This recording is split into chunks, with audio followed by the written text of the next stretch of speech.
আমাদের তো আসলে সেই ছোটবেলা থেকে একটা নস্টালজিয়া কাজ করে, যত আমরা বড় হয়ে উঠি তত এই নস্টালজিয়া গুলো আমাদের পেছনে ডাকে। এই নস্টালজিয়া গুলো আমাদের স্বপ্নের জায়গা। ঠিক যেরকম ভাবে আজকাল দেখবেন বাড়ির চিলে কোঠা, যেটা ছোটদের বিশেষত খুবই একটা আগ্রহের বিষয় ছিল। আমরা সেই জয় বাবা ফেলুনাথের রুকুকে দেখেছি। সে সেই চিলে কোঠার ঘরে বিভিন্ন তার ছোটবেলার যেসব সম্পদ হয় সাধারণত মানুষের, সেইগুলো সে সেই জায়গায় একত্র করে রাখতো। তো সেরকম চিলেকোঠা আসলে আমাদের ওই নস্টালজিয়ার একটা জায়গা।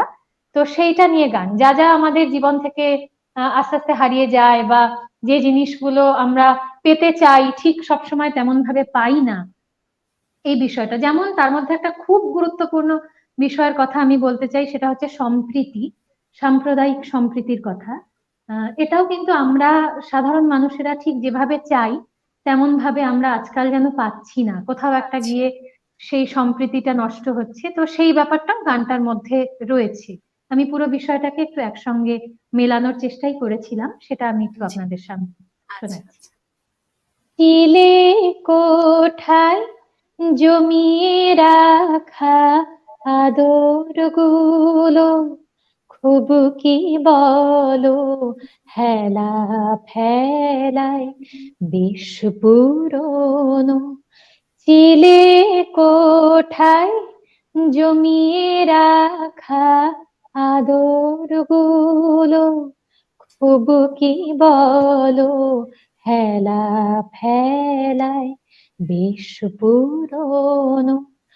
আসমান চিল ভিতর বাড়ির কপাট ছুঁলে বিসমিল্লার সানাই বেসুর হয় কখনো। চিলে কোঠায় জমিয়ে রাখা আদর গুলো, আদর গুলো এখন আমার সেই জানালায় জমলো কেদার। এখন আমার আকাশ ছোঁয়া অস্থিরতা। এখন আমার সেই জানালায় জমলো কেদার। এখন আমার আকাশ ছোঁয়ার অস্থিরতা।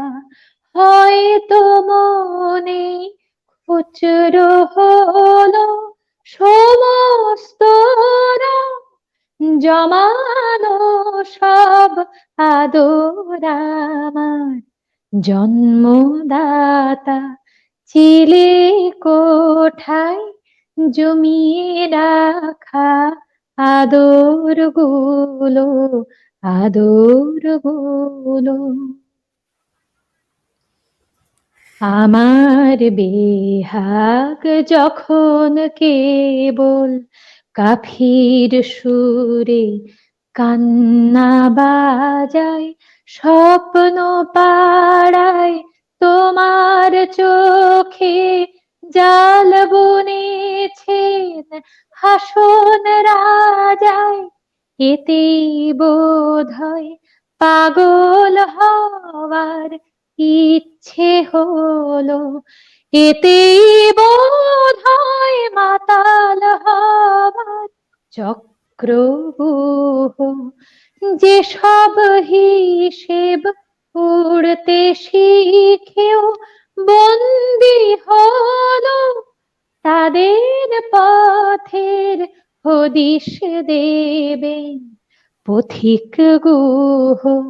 চিলে কোঠায় জমিয়ে রাখা আদর গুলো খুব কি বলো হেলা ফেলায় বেশ পুরনো। আসমান চিল ভিতর বাড়ির কপাট ছুঁলে বিসমিল্লার সানাই বেসুর হয় কখনো। চিলে কোঠায় জমিয়ে রাখা আদর গুলো, আদর গুলো